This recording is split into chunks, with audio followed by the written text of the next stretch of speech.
அன்பார்ந்த ஒளிக்காட்சி காதலர்களே வணக்கம்.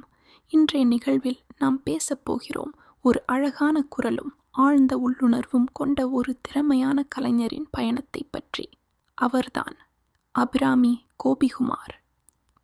அபிராமி ஒரு பாடகியாக மட்டுமல்ல, ஒரு நடிகை, தொலைக்காட்சி தொகுப்பாளினி என்றும் நம்மை கவர்ந்தவர்.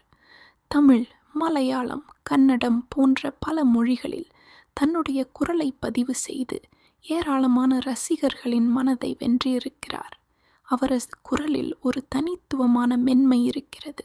அபிராமியின் வாழ்க்கை ஒரு சாதாரண குடும்பத்தில் ஆரம்பமானது.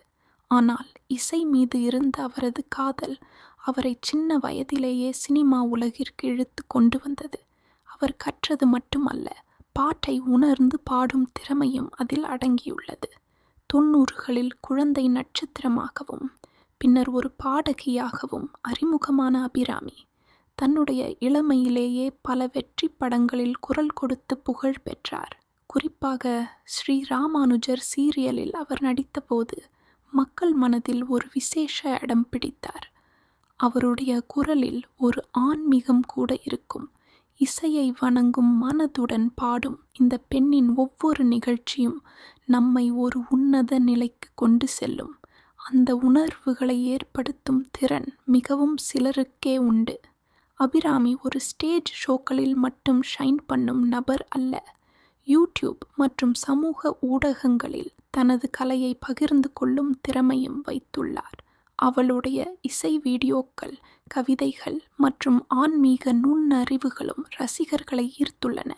தனது குடும்பத்தையும் கலைத்துறையையும் சமநிலையாக பராமரிக்கக்கூடிய அபிராமி இன்றைய பெண்களுக்கு ஒரு வாழும் முன்னுதாரணம்.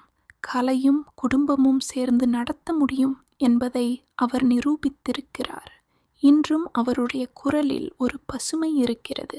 நேர்த்தியான தாள ஒத்திசைவு, இசையின் அடித்தள உணர்வு மற்றும் முழு மனதுடனான படைப்புகள், இது எல்லாமே அபிராமியின் கலை வாழ்க்கையை பிரதிபலிக்கின்றன.